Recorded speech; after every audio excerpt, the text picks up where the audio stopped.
Victoria and I had been in love for a full 12 years. However, on her 21st birthday, simply because I took her, drunk and disoriented, to a hotel for the night, she began to despise me. Despite this, I managed to marry her. But what I didn't expect was that this was just the beginning of her revenge. She brazenly dated her first love and often humiliated me. She hated me for 6 whole years and took her revenge on me for 6 years. In the end, a truck came by, and she was completely freed from me. When I opened my eyes again, I was reborn on her 21st birthday. This time, I decided to let her go and also free myself. Sincere, come over to the Williams place. Vicky is having a huge argument with her parents at her birthday party and is currently smashing things, my mother hurriedly said over the phone before hanging up. I had been reborn on Victoria's 21st birthday. I had been entangled with Victoria for 12 years, and from this day on, she would start to hate me. But fortunately, none of that had started yet. I opened my phone, scrolled through the school group chat, found Victoria's crush, and sent him a message. Victoria's arguing with her parents at home. Go check on her. After sending the message, I finally sighed in relief. Memories from my past life flooded my mind. My mother and Victoria's mother were friends. I was a year older than Victoria and grew up together with her. In my past life, I also received a call from my mother, hurried over, and ran into Victoria just as she was storming out.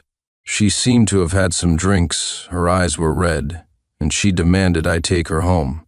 After we got home, she asked me to stay with her a while longer. I drank some more with her, but the alcohol was too strong and we both passed out. The next day, the news that I took Victoria away from her birthday party and didn't return all night was posted on the school's confession wall, even accompanied by a video of me helping her into the elevator and into the room, never to come out again. Victoria was the school beauty and rumors spread like wildfire. Although the post was taken down, gossip couldn't be stopped. Marry me. Let's get engaged. These were Victoria's words to me. I still remember that day. She was wearing a white dress, her head lowered and her hands clasped together. Everyone around knew I liked Victoria, so it seemed only natural that we got engaged. I was thrilled by Victoria's attitude.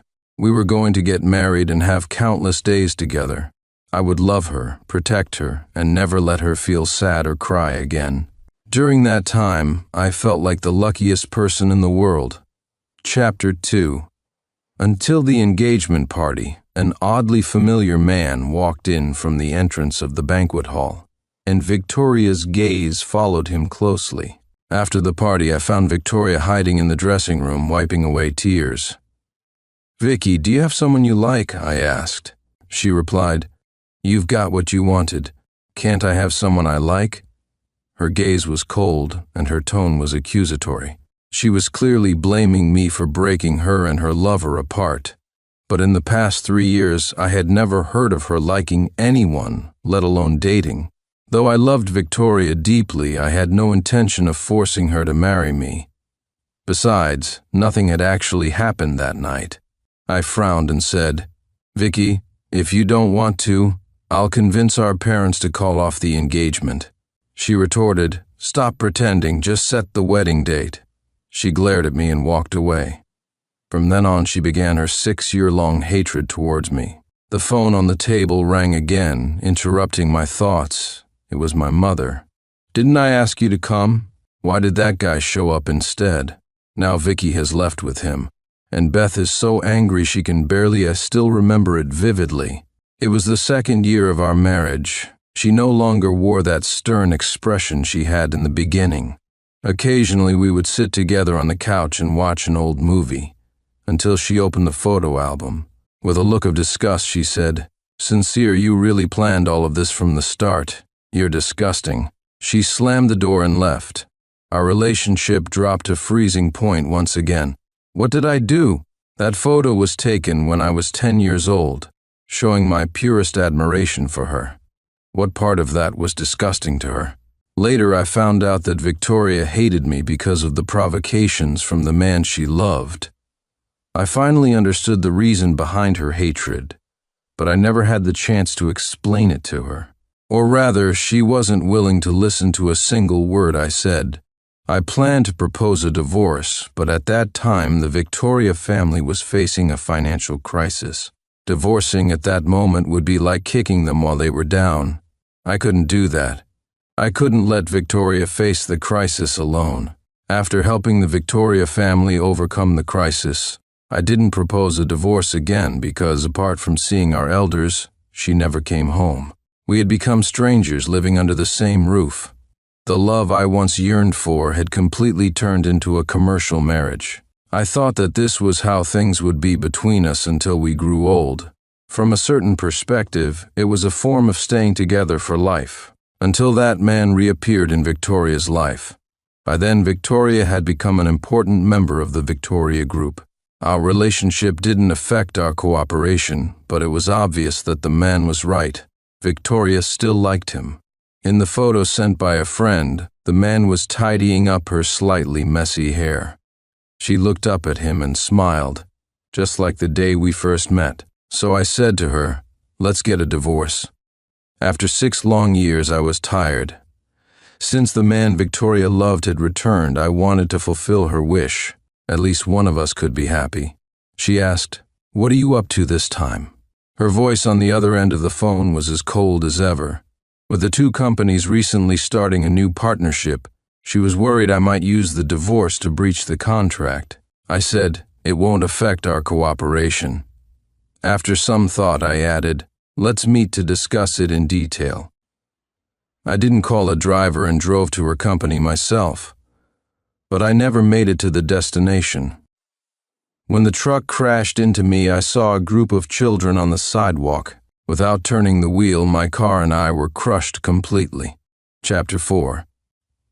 Sin, thank you for taking care of my parents. Read the message from Victoria. I frowned.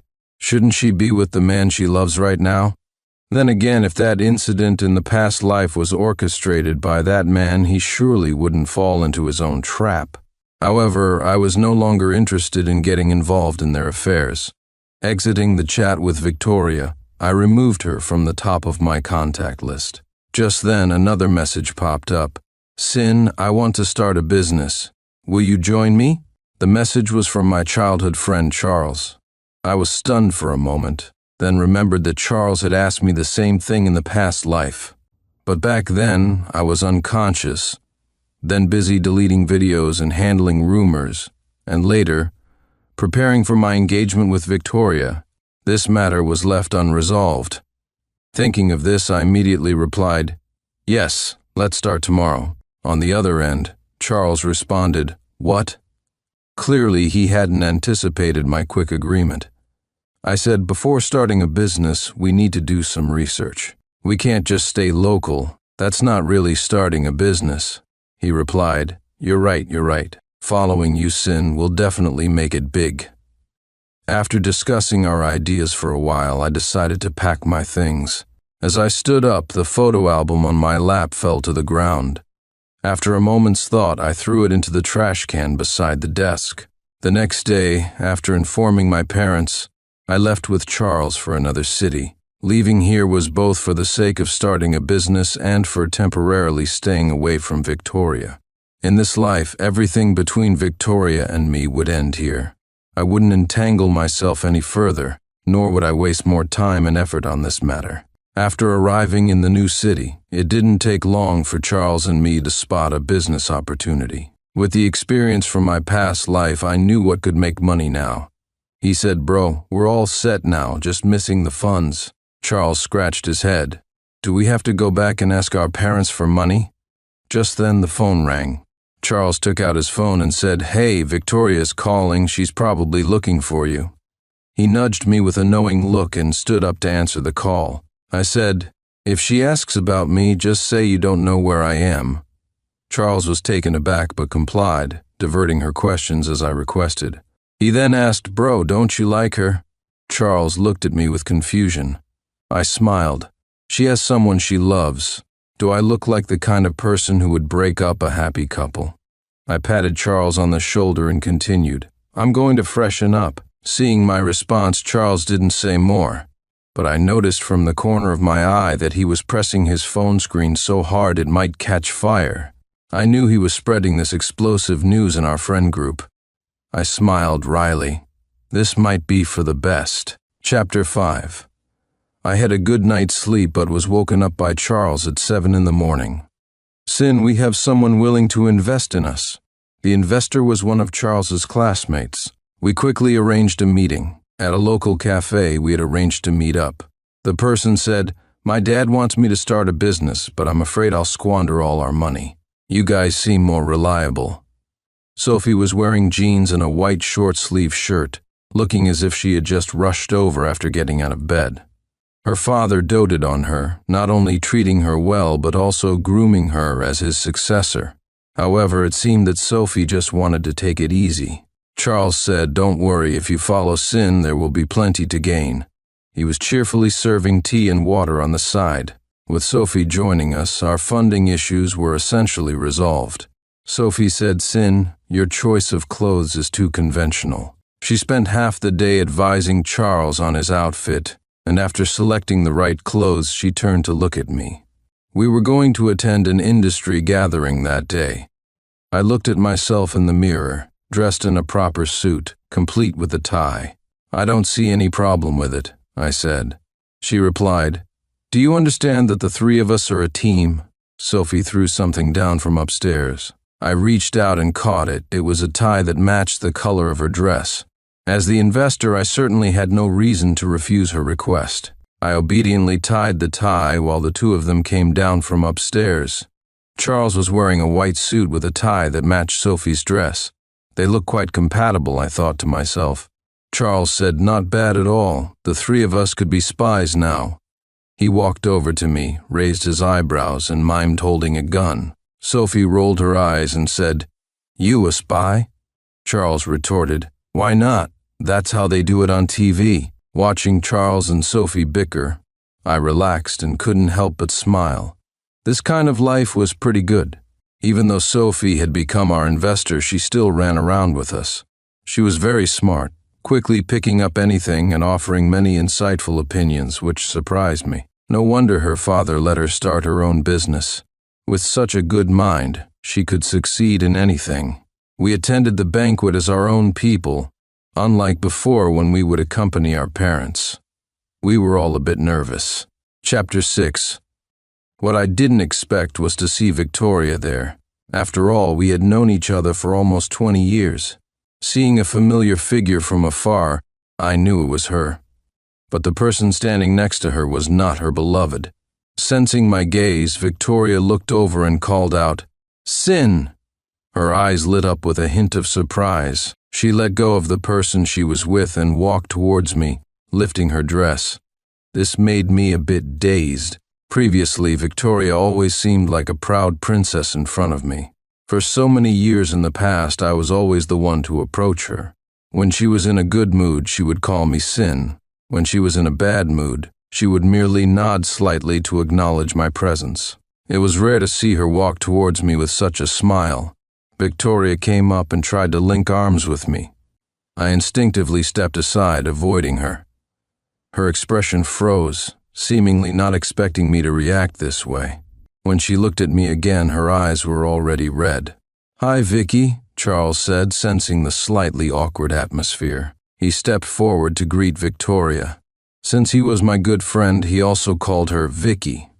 Victoria ignored Charles and continued to look directly at me. I asked, "Vicky, is there something you need?" I sighed inwardly, not wanting the atmosphere to be too tense, so I had to speak up. Hearing me speak, Victoria took a step back, putting some distance between us. She looked down and asked, "Sin, can you come back and marry me?" Her words stunned not only me but also Charles, who was beside me. With a petrified expression, what was Victoria doing? In the past, I longed to marry her, but she hated me. In this life, I let her be with her beloved, and now she was talking about marrying me? I asked, "Don't you have someone you like?" I spoke calmly and was somewhat surprised to find that hearing Victoria mention marriage didn't stir any feelings in me. It turned out that I no longer liked her. She bit her lip and said, "No, he's just." Victoria stammered, and at that moment a familiar voice called out, "Have you seen my brooch?" It was Sophie, who had just finished talking with two acquaintances and was walking towards Charles and me. Victoria's expression became stiff. Her gaze shifted from me to Sophie and then to my tie. Sophie asked, "Who is this?" She naturally noticed Victoria standing in front of me and gave her a bright smile. I said, "She's the daughter of my mother's good friend, Victoria." I turned back to answer Sophie and added, "You forgot your brooch when you went out." Sophie rolled her eyes at me and extended her hand to Victoria. "Hello, Victoria. I'm Sophie, their boss," Sophie said. Charles retorted, "Do you even understand what a partner is?" He made a sarcastic remark, causing Sophie to pretend to hit him. Victoria finally turned around and noticed Charles's tie, seemingly realizing something, and let out a sigh of relief. Chapter 7. "Sophie, what's going on?" Sin asked, watching Victoria leave. Only then did Charles and Sophie walk over to me. I said, "How would I know?" "But you didn't even wear a brooch today." Sophie replied, "I thought you were caught up in some romantic mess and came to help you out. Who knew you wouldn't play along?" She winked slyly. Charles added, "What romantic mess? Sin has liked Victoria for many years now. Let me count, it's probably." Watching Charles count on his fingers, Sophie burst into laughter. I said, "All right, enough with the embarrassment. There's nothing between Victoria and me, and there never will be." I gave Charles a slap on the back and said seriously, "Don't forget why we're here today." Sophie said, That over there is Mr. Smith, a friend of my dad. Let's go say hello." She pointed to the side. Charles and I straightened up and walked over. After the banquet ended, Charles and I had just dropped Sophie off when my mother's call came through. "Sincere, your Aunt Beth called and said Vicky has nowhere to go. Let her stay at your place for the night. I know you don't want to be with Vicky anymore, but she grew up under my watch. Even if you don't like her anymore, we can't just ignore her." My mother sighed. "We grew up together, and over the years my mother had come to see Victoria as her own daughter. Even though I no longer had feelings for Victoria, I couldn't just leave her stranded. I said, 'Send me the location. I'll go get her.' I had long since blocked Victoria's contact and didn't want to unblock her now just for this. Charles and I picked Victoria up from a hotel.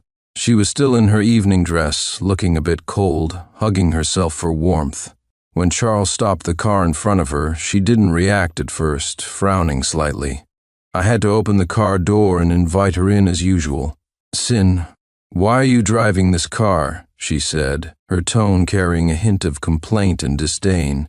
Charles, who had been smiling and handing her a blanket, paused and his smile faded. "In my previous life, I didn't start my own business, and Victoria always seemed willing to sacrifice everything for love, so I never had the chance to see that she cared about these things too." Victoria seemed to notice Charles's expression. She pursed her lips, wanting to say something but couldn't.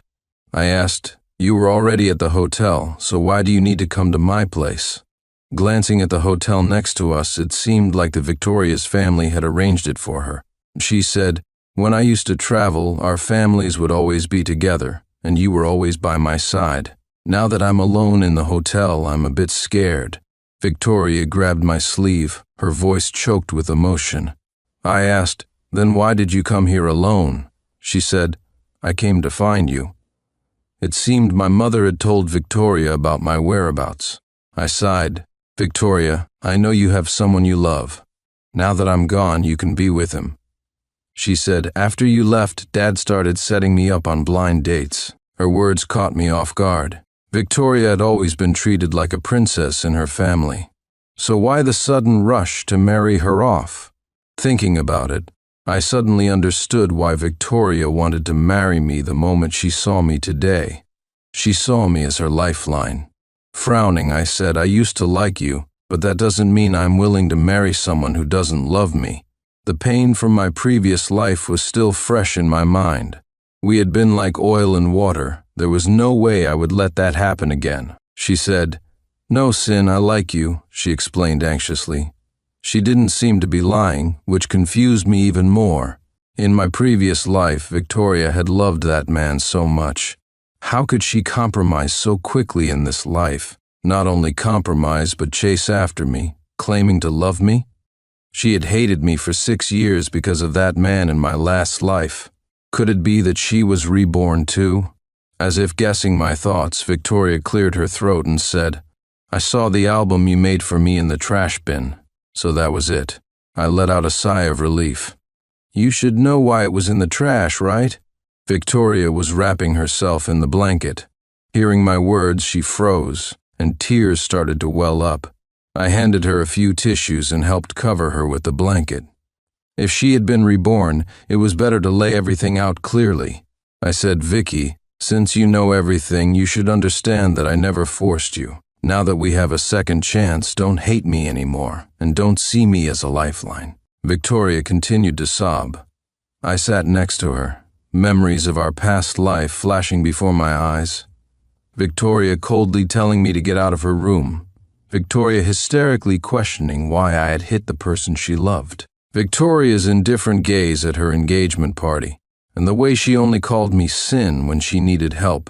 There was also the time when she was a little girl saying she wanted to marry me. I remember the first time I met Victoria. She was standing under a peach tree, squinting and smiling at me. That moment was the proof of my 18-year love for Victoria, and the 6 years of painful memories I could hardly bear to recall. Sin, the streetlight's glow flowed through the car window. I couldn't see Victoria's profile clearly, but I knew she was still crying. I said, "Don't cry, Victoria." I paused for a moment, then continued, "Let's not torture each other this time." The car had already arrived.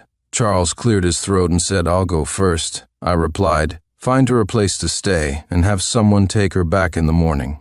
I interrupted Charles, opened the door, and got out. I still had some work to finish today. I had a meeting to attend tomorrow and needed to find suppliers. As for Victoria, if she wanted, she could still secretly meet her lover like in the past life. But this time, it had nothing to do with me. Chapter 8. Victoria never came to see me again. Occasionally, Charles mentioned that Victoria got engaged to her lover. It seemed like there was some drama in between, but I no longer cared. The company was thriving lately. Although busy, it was fulfilling. Charles and Sophie often bickered, but they worked well together. Watching the occasional sparks fly between them made me realize something. During lunch, while Sophie went to get food, I secretly asked Charles, "Do you like Sophie?" The guy looked like he was choked by my question and couldn't say a word. I said, "All right, I get it. I'll ask her for you if there's a chance." Hearing this, Charles' ears turned red, just as Sophie returned with the food. She asked, "Charles, what did you do to feel so guilty? Your ears are all red." Usually Charles would never back down from a teasing, but now he just kept his head down and ate silently. Seeing he didn't answer, Sophie got interested and asked, "Sin, what's up with him?" I replied, "He's lovesick." Charles choked on his food. Sophie was startled and quickly handed him water and patted his back. Watching their interaction, I understood. They were a perfect match and didn't need my help. 6 months passed in a blink. The company gradually got on track. We faced a few challenges but overcame them. At the celebration party, Charles confessed to Sophie. Usually carefree, Charles held a big bouquet, his voice trembling. Sophie smiled and took the flowers, gave him a friendly shove, and then they hugged. This is what love should be, I thought. Love should be like this, not like my one-sided, torturous past where we couldn't stand each other. With those two pairing up, they turned their attention to me. Charles said, "Sin, how about Sophie introduces you to a girlfriend?" Sophie added, "Yes, Sin, I have a friend who's smart and beautiful." Seeing I didn't respond, Charles dragged a chair and sat beside me. Charles said, "Sin, I don't know much about you and Victoria, but people have to move forward." Sophie agreed, "Yes, Sin, you can't seriously want to be alone forever."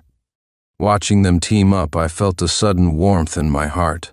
Although I hadn't thought about love recently, seeing them like this, having a partner didn't seem so bad.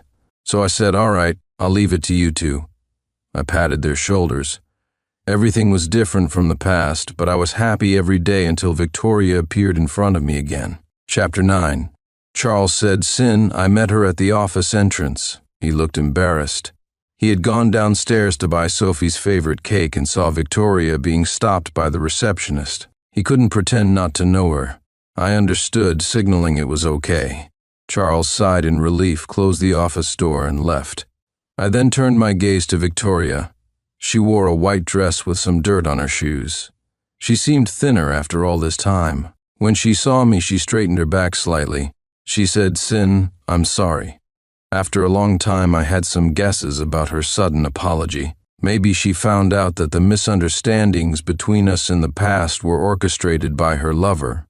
Perhaps in my past life, I secretly hoped she would realize her mistake before I died and feel regret or guilt.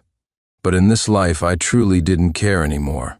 I rubbed my temples and said, "Everything I did for you before was willing. It's all in the past. You don't need to apologize. If anyone deserves an apology, it's the past me who's already dead." Hearing this, Victoria's hands trembled as she covered her face. She said in a shaky voice, "It's all my fault. I realize now that I love." The office door opened at that moment, and a female voice said, "I want barbecue this afternoon." Before seeing her, I heard her. She was my girlfriend, Emmy, also Sophie's friend. She's kind, cute, smart, and most importantly, she likes me and I like her. We met half a year ago. Together, like an ordinary couple, we would eat and chat. She made me realize that a good relationship can truly empower a person. "Sure," I replied. "I know a great place to eat." I looked at her and couldn't help but smile. Noticing Emma's gaze shift to Victoria, I stood up and walked over to her. "This is Victoria, the daughter of my mom's good friend," I introduced. Turning to Victoria, I said, "This is my girlfriend, Emma." "Hello," Emma greeted. "Are you joining us for dinner? You must be tired from such a long trip." Victoria paused, seemingly puzzled as to how Emma knew where she had come from. I smiled knowingly and looked at the girl next to me, whose eyes reflected the same happiness as mine. Victoria then asked, "Can I speak to Sin alone for a moment?" I was surprised by her request. I didn't think there was anything that needed to be said without Emma hearing.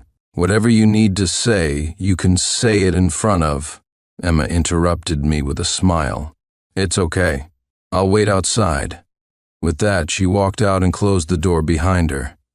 Victoria looked up at me, her voice choked with emotion. "I love you, Sin. It was only after you died in the last life that I realized I loved you. In this life, I thought that since you didn't like me anymore, I would be with him." But she couldn't stop crying. In the last life, she always had a stern face when she was with me. This time, it seemed like she had endless tears. I sighed and said, "You still don't get it. You don't love me, you're just used to having me around, loving you. You're used to my presence." "No, it's not that. I misunderstood you. Now Victoria, I already have someone I love. I've experienced how happy a good relationship can make a person. You should find your own happiness, just like I have." Victoria fell silent, her sobs the only sound. I handed her some tissues. "Do you need me to find someone to take you home?" She didn't respond. "Rest here for a while. Someone will come to take you home later. Goodbye, Victoria." I opened the office door, and Emma was sitting in Sophie's office across the hall. Charles was sharing a piece of cake with Sophie. Emma turned her chair to face me, smiling as she heard the door open. The evening sun cast a line on the floor, leading me to her. I walked along the line to hold her hand. Emma was delicate and wonderful, a smart girl. With the sunset on her face, I reached out and held her hand. She looked at me and asked, "How did your talk with her go?" "Not much to talk about. Those days are behind me." Unintentionally, many memories flashed through my mind. Those days were vivid yet fleeting like clouds. The sun set and a breeze blew in. Back at the office, the night guard informed me that a handsome man had come to pick up Victoria. I nodded in understanding. The handsome man was undoubtedly Ethan. He was the wedge between Victoria and me, breaking apart our childhood friendship. The girl who used to run after me, calling me Sin, ended up hating me for 6 years. I don't know if Victoria shed a tear for me on the day I died in the hospital bed. I was lost in thought as I sat down at the computer, an urgent task at hand. The company was growing rapidly, and we needed to prepare a proposal for a new project. The client was almost satisfied with the first draft, and if we could secure this deal, it would be a big step forward for the company. My phone suddenly rang. It was Victoria. By this time, she should have reached her destination. I answered the call, hearing her choked voice on the other end. Sin we. I could sense her distress but couldn't comfort her. You've arrived? I interrupted. Yes, Sin. Ethan and I are engaged. He came to pick me up to go to his place, she said slowly. Okay, I wish you happiness, I replied. She fell silent. After about a minute, I heard her sobbing. She was heartbroken, but we were already like parallel lines, never to intersect again. I ended the call and blocked her contact to avoid unnecessary interactions out of respect for Emma. Having experienced an unhealthy relationship and marriage in my past life, I understood the pain it caused. I didn't want Emma to suffer any unfair treatment. I worked until around 3 a.m., finally completing the proposal. Stretching, I headed home. Now working hard in a new city, I had started to build a life here. My heart has finally settled down with my career. I bought myself a big house and raised 2 cats inside. One is named Tiger and the other is Flower. They grew up together in my house, with Tiger as the older brother and Flower as the younger sister. They occasionally bicker, but they are mostly happy. Victoria and I had a joyful childhood together, but after we got together, she ended up hating me for 6 whole years. Now my relationship with Emmy is much more harmonious. After warming up a cup of milk for myself and drinking it, I planned to go to sleep. The 2 cats ran towards me, rubbing against my arms. After drinking the milk and doing a simple wash, I fell into a deep sleep. Who knew that I would be awakened the next day by the sound of a phone ringing? I looked at the caller ID and saw it was Charles. His voice on the phone sounded a bit anxious. Sin, something's wrong. There's been an accident. Charles's voice immediately woke me up. What accident? He said, our company's order was snatched by someone else. His voice was a bit more urgent. Hearing this, I furrowed my brow slightly and said, snatched? I didn't expect that. We've been working hard on this order for a long time. Just the proposal alone was revised numerous times. Last night, I even received a call from the client's representative saying that some things still needed to be modified. I responded immediately, sent Emmy back, and plunged into work to revise the proposal. I originally thought that after a good night's sleep, we would successfully sign the order. This deal is significant, divided into 3 phases, worth $50 million. If we can close it, we would achieve 1/3 of our company's annual performance target. But who knew it would be snatched? I reminded Charles, take it easy, don't rush. After all, rushing won't help. With my reassurance, Charles's emotions finally calmed down. Sin, I don't know the exact details yet. I only know that a company called Cloud Smoke took our order. Okay, I understand. Check the background of this company.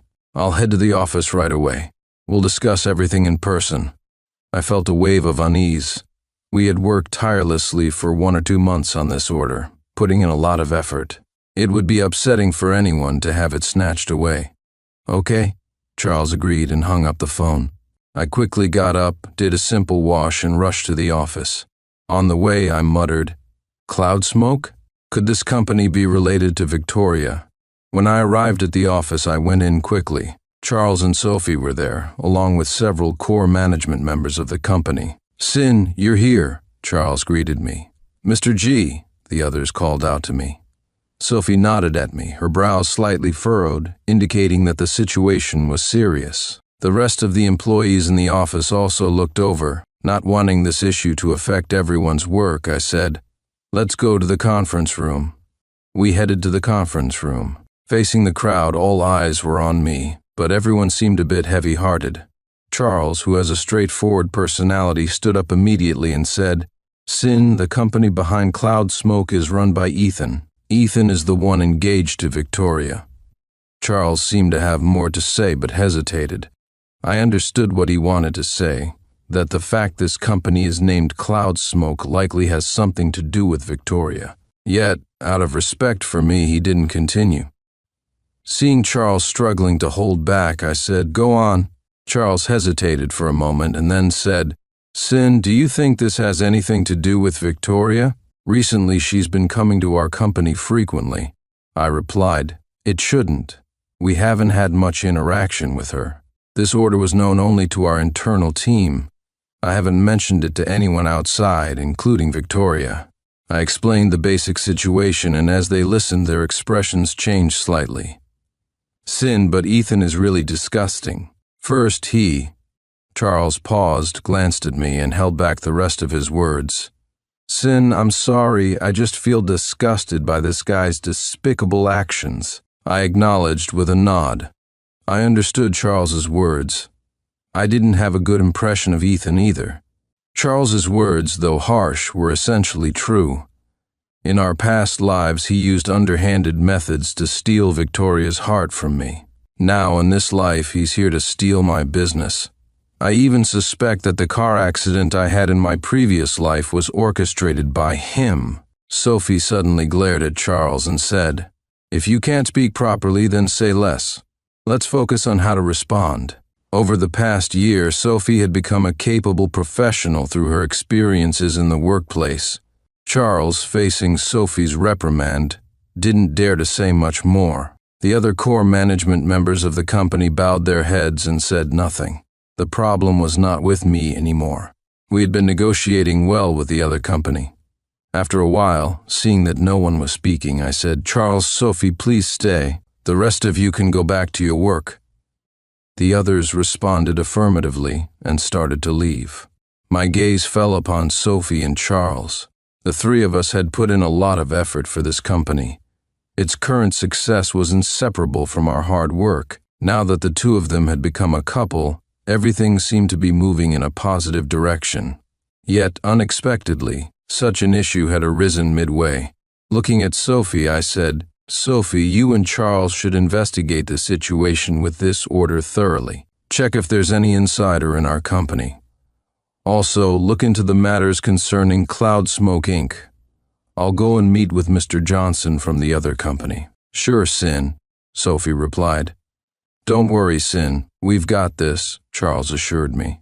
Seeing that both of them were confident, I didn't waste any more time and headed out.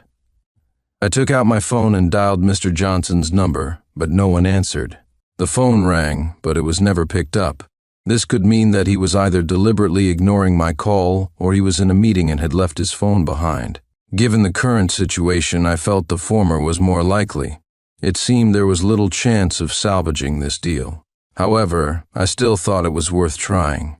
After contemplating for a moment, I headed to Mr. Johnson's company. Upon entering, the receptionist stopped me and asked whom I was there to see. I honestly stated my purpose. The receptionist then asked if I had made an appointment. I replied that I hadn't, but emphasized the importance of my business with Mr. Johnson. The receptionist maintained a professional smile and said, "I'm sorry, sir. Without an appointment, you cannot meet Mr. Johnson. Please schedule an appointment and come back." Hearing this, I felt a chill in my heart. It seemed that the 2 months of hard work we had invested were about to go down the drain. This was the collective effort of our entire company, and I couldn't give up unless there was absolutely no hope. I didn't enter the company but waited outside instead. From morning until finally I saw Mr. Johnson, impeccably dressed, coming down. He looked to be around 40 but had kept himself in good shape without a significant beer belly. Seeing him, I wasted no time and quickly approached. "Mr. Johnson, can we talk?" His gaze fell on me, and the two people with him quickly blocked my path. I tried to push forward but was stopped by them. Mr. Johnson said, "Let him come over." With that, the two men stepped aside. I approached Mr. Johnson and asked, "Mr. Johnson, did you review the proposal I sent you last night? Is there something you are dissatisfied with?" He responded, "Your proposal isn't the issue. It's just that we can't give you this order." "I'm sorry, Sin. His tone carried a hint of apology. "What's the reason for your refusal?" I asked. "The reason is not something I wish to discuss. It's not that your proposal is bad," Mr. Johnson said, looking at me. "I'm sorry, Syn. I have a lunch meeting to attend. I'll take my leave." With that, he walked away briskly. Watching his back, I felt lost for a few seconds. Realizing there was nothing more I could do here, I left his company and headed back to ours. Once there, I called for a meeting with Sophie and Charles. The agenda was simple. I briefly explained the situation, first informing them that we were unlikely to get the order, and second, suggesting that we seek similar companies to collaborate with to ensure our efforts weren't wasted. Charles responded, "All right, Syn." Sophie had no objections and said, "I'll make the arrangements." After Sophie left, Charles turned to me and said, "Syn, I know why we lost this order." Seeing his serious expression, I looked at him, puzzled. "Why?" He explained, "I just did some digging on Ethan. His family isn't wealthy. The only reason he could start his company was with the support of the Liu family. I suspect he got this order through their connections." Charles paused for a few seconds, looking hesitant. I couldn't help but say, "Charles, when did you become so hesitant? Just say it." Charles continued, "This matter relates to Victoria. Do you think she might be acting out of spite and deliberately sabotaging you?" I glanced at Charles. The relationship between Victoria and me wasn't simple. We had both been reincarnated. I knew about her past and she knew about mine. In our previous lives, we had been married. In this life, we were neither lovers nor spouses. We had reverted to our initial acquaintance. However, I no longer wished to pursue a relationship with Victoria, not wanting to repeat past mistakes.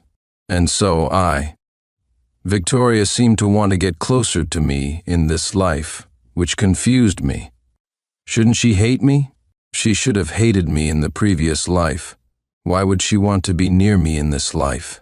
I was puzzled and unsure of her intentions. I said, "It probably isn't true. This might be Ethan's doing."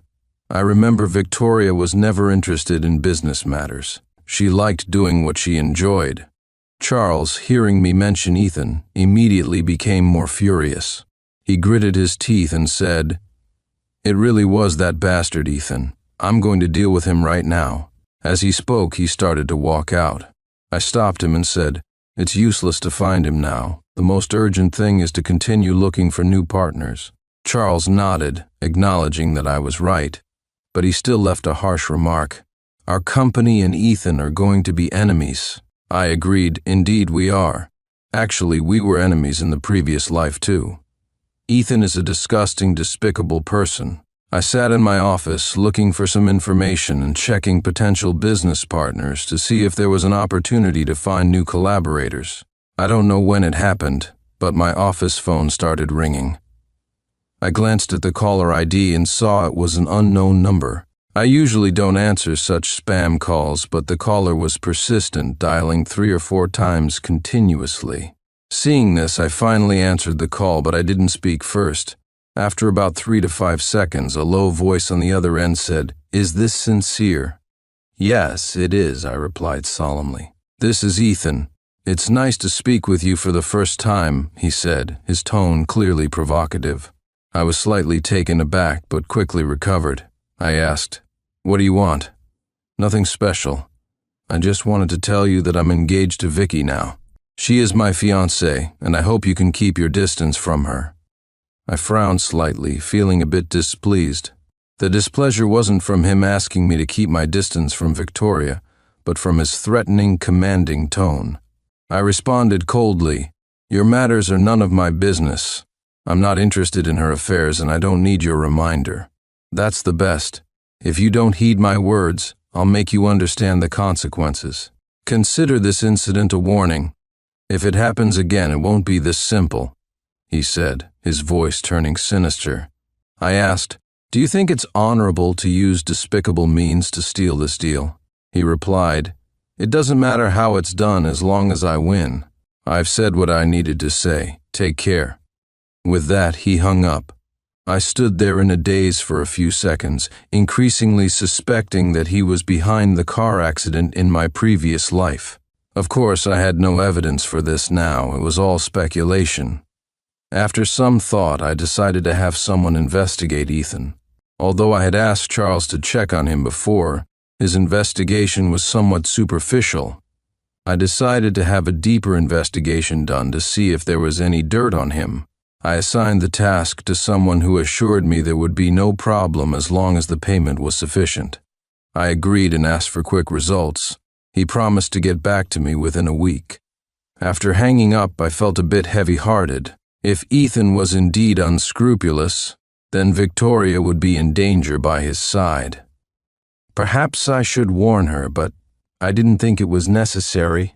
In the afternoon, Emmy called and invited me to dinner, saying she was already waiting downstairs at my office. I agreed and said I would be right down. When I saw Emmy, her long hair was flowing, and she wore a floral dress with a smile on her face. Her skin was very fair and delicate, resembling the gentle and charming girls described in novels. "I'm here, Sin," she waved at me. I ran over to her and she smiled, asking, "What would you like to eat today? My treat." "If you're treating, I'll eat anything," I replied. At the restaurant, Emmy kept smiling. Seeing her so happy, I couldn't help but ask, "Emmy, did something good happen today?" "Seeing you makes me happy," she replied, surprising me and warming my heart. After she ordered, she handed the menu to me, asking what I'd like to eat. I noticed that she had ordered all my favorite dishes. I took the menu and ordered a few of her favorite dishes too, saying, "Seeing you makes me happy too." "That's good," she laughed. "I heard from Sophie that you're having some trouble. Do you need my help?" "I'm ready to step in any time," she said, waving her small fists. I waved my hand, saying, "It's not time for you to step in yet." Suddenly, my phone on the table rang again. I glanced at the caller ID and saw another unknown number. I initially thought it was Ethan again and wanted to hang up, but Emmy suddenly said, "Answer it." I looked at her and saw that she, propping her chin up with a curious gaze fixed on me, I hesitated for a moment before finally pressing the answer button and putting the call on speaker. To my surprise, it was Victoria's voice that came through. "Sin, it's me. You blocked my contacts, so I had to use a different number." Frowning slightly, I asked, "What do you want?" At that moment, Emmy gestured at me, moving her two fingers as if they were walking legs. I knew what she meant. She wanted to excuse herself to give us privacy. But I quickly shook my head and said, "You don't need to leave, Emmy." As soon as I spoke, Victoria's voice came through the phone again. "Is she with you?" "Yes," I replied calmly. "I'm having dinner with Emmy." I had no intention of hiding my relationship with Emmy. I didn't want to be part of an unhealthy relationship. Emmy, hearing this, graciously greeted Victoria. "Hello, Victoria." There was a minute or two of silence on the other end before Victoria spoke again. "Sin, I called just to tell you that the issues at your company have nothing to do with me. It was all Ethan's doing." "Got it," I said expressionlessly. "If there's nothing else, I'll get back to dinner with Emmy." "Sin," she started. I took a deep breath and said, "Just call me by my name." Another silence ensued before she finally said, "There's nothing else, goodbye." After the call ended, Emmy looked at me and said, "Sincere, you were really cold just now." I stared at her and replied, "I'm cold to other women, but I'm very passionate with you." Emmy suddenly exclaimed that I was being cheesy, her face flushing red. After we finished dinner, Emmy offered, "If you need money, just let me know. I have $10 million in my account. If that's not enough, I'll ask my dad for more." I knew her family was well off, given that Sophie's family wasn't lacking either, and they were best friends. Although I didn't need her money at the moment, hearing her say such things filled my heart with immense satisfaction. "I don't need the money right now, but could I visit your parents in a few days?" I asked. "You want to meet my parents?" Emmy's face turned a deeper shade of red. "It's so sudden. I'm not prepared." "Don't you want me to meet them?" I questioned. "No, it's not that. I'll call them right now," she said, her blush deepening. Before I could tell her not to rush, she had already dialed her mom's number. "Mom, I have something very important to tell you. Emmy started as soon as the call connected. "What is it, Emmy?" Her mom's voice came through. "Your future son-in-law wants to come over and meet you and Dad," Emmy said playfully, giving me a mischievous look. Her words made me nervous. "Really? When?" Emmy's mom sounded pleased. Seizing the opportunity, I greeted, "Hello, Auntie. This is Sincere." "Sincere, you're there too?" Emmy's mom seemed surprised. "Yes, Auntie. Emmy and I are having dinner. We were talking about visiting you and Uncle. When would be a good time for you?" "Any time is fine, even tomorrow," Emmy's mom replied. "Sincere, I've heard a lot about you from Sophie and Emmy. I'm curious to meet my future son-in-law." Seeing how friendly her mom was eased my initial tension. "All right, I'll visit in the next couple of days."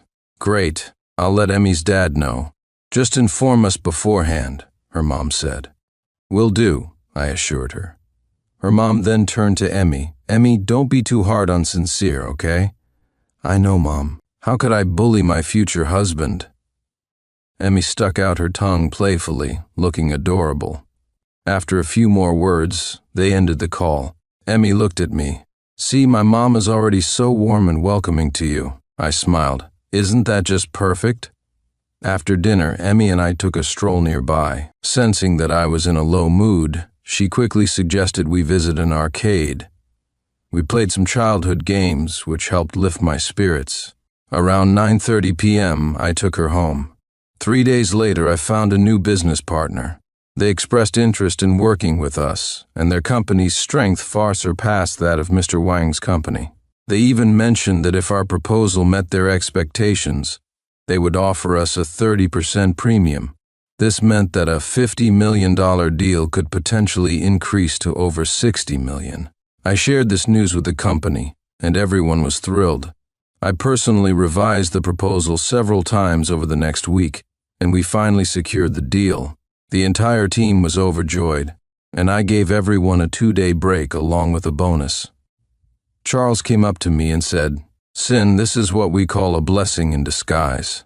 I responded, and after taking a couple of days off, I was ready to get back to the grind. The next day, I received a call from the investigator I had hired. He told me the report was ready and sent it to me. I said great and paid the remaining balance. When I opened the file, it was all about Ethan. I read through it carefully and discovered that Ethan was a man who climbed the social ladder by using women. He had previously squandered other women's money, and one had even committed suicide by jumping into a river because of him. His real name wasn't Ethan, but Nathan. My expression changed slightly upon reading this. It was quite unexpected. This guy had deceived at least 10 women. Now his interest in Victoria must be part of a similar plan. I initially wanted to warn Victoria immediately, but then I remembered that she, like me, had been reborn. She should be on guard. After all, she had been reborn and must have encountered something related to Ethan. About a month later, we completed the first phase of the project for our client. They were very satisfied with our efficiency and quality, and they promised to give us all their future projects. We were thrilled. About a week later, I received a call from Mr. Wang, who had previously rejected us. I hesitated for a few seconds before answering. "Mr. Wang, what brings you to call me today?" "Mr. Sin, I have to admit I'm in a tough spot. The company I gave the project to can't handle it, and now I'm in a bind." Mr. Wang sounded embarrassed. I replied, "Mr. Wang, you're so capable. How come you can't handle this?" "Mr. Sin, I'll give you the project. You come up with a plan, and I won't interfere. I'll even give you a 10% premium." After thinking it over, I agreed. After all, it would be foolish not to take the money handed to us. I called for a meeting with Sophie and Charles. Charles was furious after hearing the situation. "Now he wants to come back? We shouldn't work with him." Sophie rolled her eyes at him. "There's money to be made. Why not cooperate?" I agreed with Sophie. "That's right. Everyone, let's work hard and finish Mr. Wang's project." Everyone agreed and left the meeting room. On the same day, Ethan called me yelling, "Sin, what do you mean by stealing my project?" I replied, "Nothing, just doing my job." "Fine, you'll pay for this." Ethan threatened me. I was displeased. "Nathan, I called out his real name. He was stunned for a few seconds. "Who's Nathan? I'm Ethan."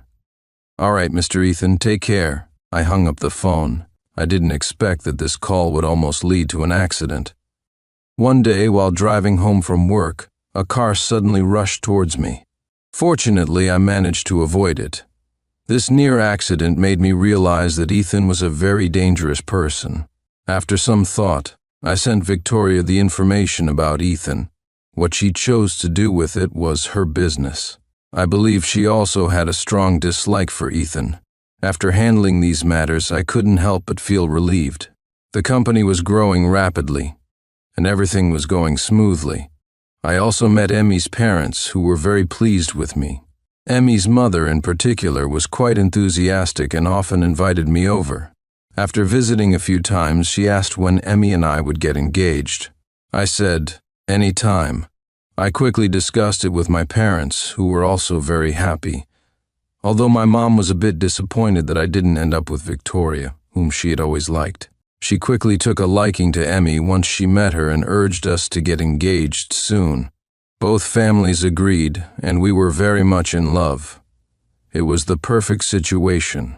We chose an auspicious date, and about a week later, Emmy and I got engaged. The day was lively and filled with joy. Sophie and Charles, the matchmakers, were definitely present. After the engagement ceremony, I was exhausted and went home to rest. The next morning, I saw news about Ethan. He was arrested for fraud and intentional harm, having deceived more than 10 girls. It became a hot topic, and everyone despised him. Around the same time, I received a call from Victoria. "Sin, thank you for helping me."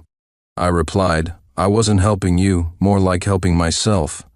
I find Ethan disgusting. Although I can't prove he was involved in my accident in my past life, the clues suggest he is ruthless. After all, I almost had another car accident earlier." Victoria was silent for a moment. She said, "No matter what, I have to thank you. Ethan is not a good person. I know that too." I mumbled an acknowledgement and suddenly didn't know what to say. Both of us fell silent for a while. She said to me, "Sin, congratulations on your engagement." "Thank you for your blessings," I replied. She said, "I'm about to go abroad to study, planning to learn something. If things go well over there, I might not come back." Her voice seemed to carry a slight tremor, but no matter what happened between us had become a thing of the past. We had become complete strangers. I said, I wish you all the best and hope you find happiness." After that, I hung up the phone. About a month later, Sophie and Charles had their wedding. Emma and I attended as the maid of honor and best man. In this love story, the two truly managed to consider each other and love each other deeply. I envied them, and of course, I was also grateful to have Emma by my side at that moment. Holding her hand and looking into her eyes, I thought to myself that I would be happy with her forever. Victoria's side story: after Sincere called, I started packing up my office in the adjacent lounge. When I wasn't at home, I mostly stayed at the company, but I didn't want him to know that. After all, he had always been so excellent since we were kids. So much had happened between us, and my pride constantly reminded me never to bow down or admit defeat. Although I was a bit puzzled about why he suddenly proposed a divorce, I still felt a slight sense of relief. Perhaps we really were a pair of ill-fated lovers who never had the chance to live a peaceful life together. Now that we were separating, it might be a good thing. But when the moment of separation finally came, the anger and resentment in my heart disappeared, leaving only an indescribable melancholy. I picked up our photo from the desk, just about to stuff it into a drawer when the police called. "Hello, are you a family member of Sincere? Please come to the Central Hospital." Time seemed to stop at that moment. When I regained consciousness, I was already on my way to the hospital. Later, I couldn't really remember how I felt at that moment. I only remembered that I didn't shed a single tear until I returned from the hospital to our home. As if possessed, I walked into his study. The photo album on the bookshelf was placed at the bottom, but I still spotted it right away. I remembered the last time I saw this album, we had a huge fight. And now, seeing the album again, He was no longer in this world. I took a deep breath and opened the album. The first page was a photo of us from our first meeting. The picture showed us as children, with a nice sunny day in the background. Sincere had his eyes slightly downcast, his eyelashes casting a shadow on his face. Those were good times. Yes, Sincere and I weren't always like this. We grew up together. He was my best friend, my brother. He was very handy, making beautiful flower crowns for me during picnics and calling me a little princess. He excelled academically, especially in math, spending countless afternoons patiently tutoring me in the yard without ever showing annoyance. He was a great cook, making delicious dishes like braised pork and stir-fried greens that I loved. He would flick my forehead with his finger, but it never hurt. He would take me to amusement parks and cover my eyes in haunted houses. When I fought with my parents, he would take me away. I knew his pressures and responsibilities, and he understood my pride and sensitivity. We were the ones who understood each other best. Later, I got into the same university as him. On the day he helped me choose my dorm room, I was still looking forward to our next 4 years together. But then, I met another guy named Ethan. He said he liked me, taking me to the beach on his motorcycle at high speeds, making my heart race. He asked if I liked him too. Feeling my heart pounding, I was confused. Until then, I always thought I liked Sincere, so I told Ethan that. Ethan said, "What you feel for him is dependence. You even call him brother. Affection is not love." Maybe Ethan was right. I had mistaken dependence for love. That evening, Ethan and I sat by the sea, the waves hitting the rocks beneath our feet. He kissed the back of my hand, and I didn't refuse. Later, I introduced Ethan to my parents. Then, Sincere and I got drunk, and he stayed at my place. After that, the footage of us in my apartment elevator spread throughout the school. I didn't understand why he did that. Ethan suggested, "Maybe he wants to be with you." I was incredulous. We had known each other for so long, and I knew Sincere wasn't like that. But that day, it was indeed Sincere who went home with me, and only I, Ethan, and Sincere knew the location of my apartment. My father said, "If you marry Sincere, we can get through this crisis." He paused. "I can't force you, but think about it." Hearing those words, I felt I vaguely understood the truth of the matter. First using online rumors and those around me to strike at me, then using the company's survival to pressure me. Overnight, Sincere seemed to change completely. I didn't understand why, but as a member of the family, even if it was a marriage of convenience, it was something I should do, so I went to find Sincere. After all, we grew up together. He would never treat me badly. He never had. "Marry me. Let's get engaged," I said to Sincere. He seemed very happy. For some reason, I felt quite good too. Maybe it was because finally no one was gossiping about me anymore. The next time I saw Ethan was at my engagement party. The day I decided to find Sincere, I broke up with Ethan. He was very upset, but he said he understood my predicament and agreed. Seeing his unshaven face, I knew he was probably more hurt than he showed. And how could I, under such circumstances, be at peace marrying someone else? Yet Sincere chose that moment to tell me he wanted to cancel the engagement. I was furious, or rather humiliated. It was clearly him who had schemed to push me to this point. And now he was pretending to be the good guy? Thinking of him, and then thinking of Ethan sulking in the corner with a drink, I slammed the door and left. After marrying Sincere, things were actually not bad.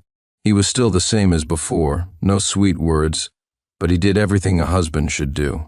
It was as if the person who had done all those hurtful things to me wasn't him. Sometimes, even I seemed to subconsciously forget about it, and our relationship improved. Until one day, during a business event, I ran into Ethan again. He hurriedly pulled me aside, and I saw that video once more. Everything reverted to square one. I remembered thinking at the time that since we were already married, Sincere had no reason to release the video.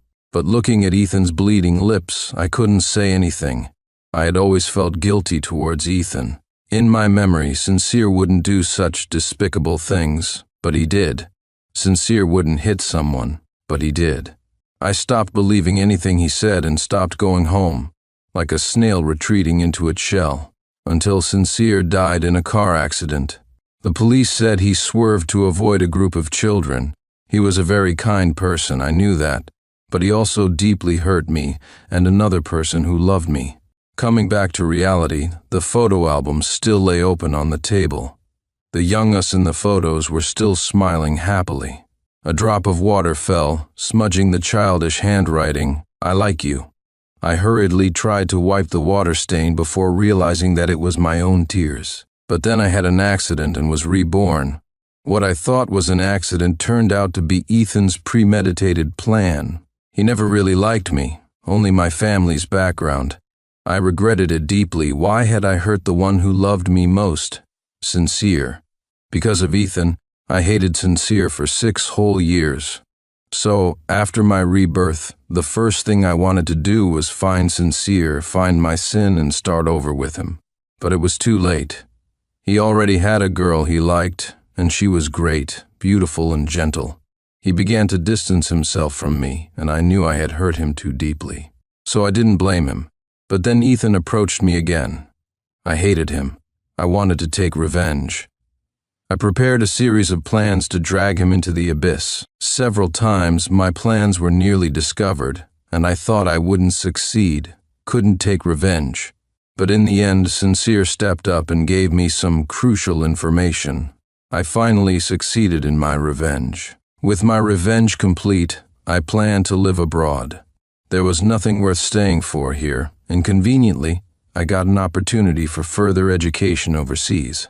Leaving, I knew I would never cross paths with Sincere again, but I will always wish him a lifetime of happiness from the bottom of my heart.